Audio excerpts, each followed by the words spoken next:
तो नोएडा में करप्शन के ट्विन टावर का वक्त अब पूरा हो चुका है। ट्विन टावर को ध्वस्त किए जाने का काउंटडाउन शुरू हो गया है।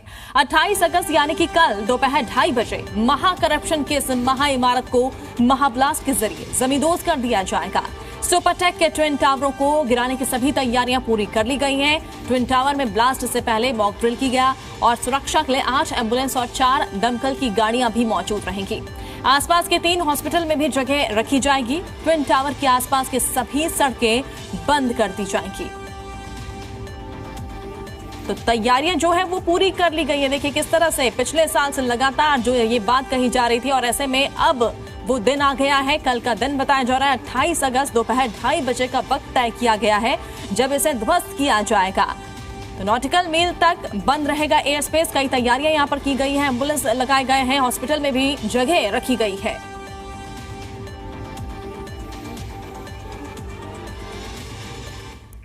और चलिए और ज्यादा जानकारी के लिए सीधे रुक करेंगे हमारे सहयोगी बलराम पांडे का जो इस वक्त मौजूद है ट्विन टावर के पास। बलराम, आपसे जानना चाहेंगे, जाहिर तौर पर तैयारियां तो पूरी हो चुकी होंगी कल के लिए, फिलहाल कैसी हलचल देख पा रहे हैं, जरा वो बताइए। बिल्कुल, देखिए ट्विन टावर को गिराने की तारीख मुकर्रर हो गई है और 28 अगस्त को दोपहर 2:30 बजे महज 9 सेकंड में ताश के पत्तों की तरह यह भ्रष्टाचार की इमारत ध्वस्त हो जाएगी। और जिस तरीके की तैयारी यहां पर की गई है उसकी तस्वीरें हम आपको दिखाएंगे कि यहां पर दोनों टावरों को गिराने के लिए किस तरह की तैयारी की गई है। आप देख सकते हैं लगातार यहां पर पुलिस की सुरक्षा बढ़ाई जा रही है, साथ ही एम्बुलेंस को खड़ा किया गया है, दमकल की गाड़ियों को यहां पर लगाया गया है और पुलिस टीम को यहां पर तैनात किया गया है ताकि कोई भी व्यक्ति दोनों टावर के आसपास ना जा सके। साथ ही जो रिहायशी इलाके हैं वहां पर कवरिंग की गई है। आप देखिए कपड़े और पन्नी से ढका गया है। जो लोग एमराल्ड कोर्ट सोसाइटी में रह रहे थे वो भी आप देखिए किस तरीके से अपने फ्लैट्स को ढकते हुए नजर आ रहे हैं। इसके अलावा आप देखिए भारी संख्या में देश विदेश की मीडिया भी यहां पर पहुंच गई है कवरेज के लिए और लगातार दूर दराज से लोग यहां पर पहुंच रहे हैं इस भ्रष्टाचारी इमारत को देखने के लिए। कुछ लोग तो ऐसे थे जिनका कहना था कि इन इमारतों को नहीं गिराना चाहिए था,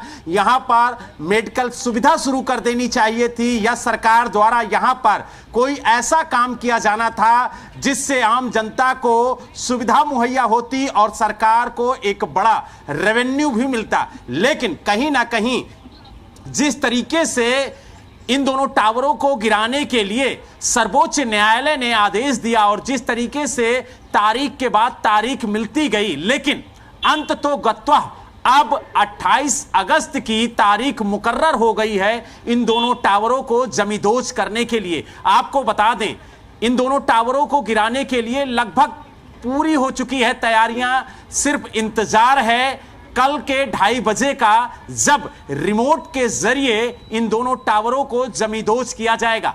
आपको बता दें 6 सदस्यों की टीम होगी जिनके हाथ में रिमोट होगा और वो रिमोट का बटन दबाकर इन दोनों भ्रष्टाचारी टावरों को जमींदोज करेंगे। महज 9 से 10 सेकंड के अंदर ये दोनों टावर जमींदोज होंगे और उसके गुबार को लेकर के, यानी जो धूल का गुबार जिस समय ये दोनों टावर जमींदोज होंगे उसके धूल के गुबार को रोकने के लिए भी यहां पर विशेष तैयारी की गई है। और जिस समय ये दोनों टावर जमींदोज होंगे उस समय जो यातायात है, आसपास की जो सड़कें हैं उन्हें पूरी तरह से बंद रखा जाएगा। इसके अलावा Noida greater Noida express way को भी करीब 30 मिनट तक बंद किया जाएगा और साथ ही जो एक्सप्रेस वे का ट्रैफिक है उसे भी डाइवर्ट किया जाएगा। तो यानी कुल मिला के ये कह सकते हैं कि प्रशासन की तरफ से सभी तैयारियां पूरी कर ली गई हैं, बस इंतजार है। तो 28 2:30 बजे के वक्त का जिस समय इन दोनों टावरों को जमींदोज किया जाएगा और आप देखिए लगातार यहां पर लोग पहुंच रहे हैं, मोबाइल से सेल्फी ले रहे हैं और इस भ्रष्टाचारी इमारत को अपने मोबाइल में कैद कर रहे हैं और इस याददाश्त को ताजा रखने के लिए वो उस फोटो को अपने मोबाइल में सुरक्षित रख रहे हैं ताकि वो अपने बच्चों को दिखा सकें कि किस तरह से नोएडा में भ्रष्टाचार की इमारत खड़ी की गई और किस तरह से उसे जमींदोज किया गया। जी बिल्कुल बलराम, और हम आपके ही जरिए अपने दर्शकों को ये तस्वीर दिखाने की कोशिश कर रहे हैं, क्योंकि देखिए कल के बाद जो ये इमारत नजर नहीं आएगी, ये दो इमारतें और ऐसे में अलग अलग स्टोरीज है, इनकी अलग अलग हाइट है। बलराम, इसको लेकर कोई जानकारी दिखाई और तस्वीरें हमारे दर्शकों को दिखाई, क्योंकि ये जो तस्वीर है अब जो है कल के बाद नजर नहीं आएगी।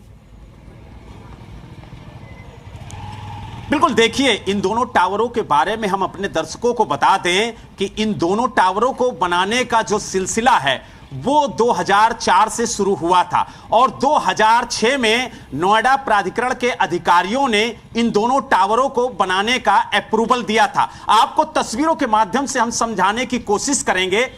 जिस जगह पर ये दोनों टावर खड़े हैं ये ग्रीन बेल्ट था और जब एमराल्ड कोर्ट सोसाइटी के बायर्स को ये फ्लैट बेचे गए थे तब उन्हें बताया गया था कि ये ग्रीन बेल्ट का एरिया है, यहां पर कोई निर्माण नहीं होगा, उनके घर में स्वच्छ हवा आएगी, अच्छी धूप आएगी।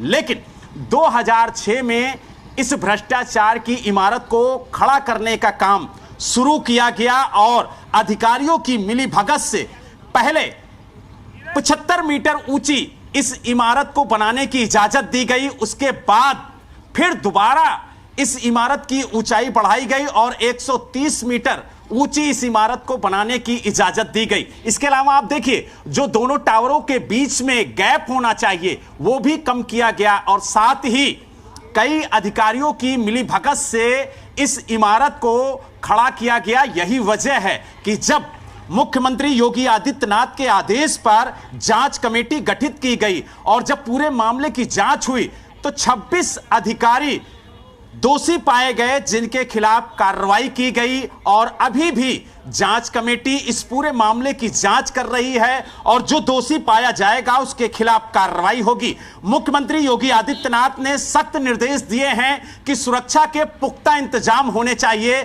जिस समय ये दोनों टावर जमींदोज होंगे। यही वजह है कि अभी भी नोएडा के सेक्टर 108 में पुलिस कमिश्नर आलोक कुमार सिंह अधिकारियों के साथ बैठक कर कल की स्थिति पर मंथन कर रहे हैं ताकि कल किसी तरह से कोई चूक ना हो और हर परिस्थिति से निपटने के लिए प्रशासन पूरी तरह से तैयार रहे। जी बिल्कुल, प्रशासन पूरी तरह से तैयार है, काउंटडाउन शुरू हो चुका है और कल जो है ये बिल्डिंग ध्वस्त हो जाएगी। बहुत बहुत शुक्रिया बलराम तमाम जानकारी हम तक पहुंचाने के लिए।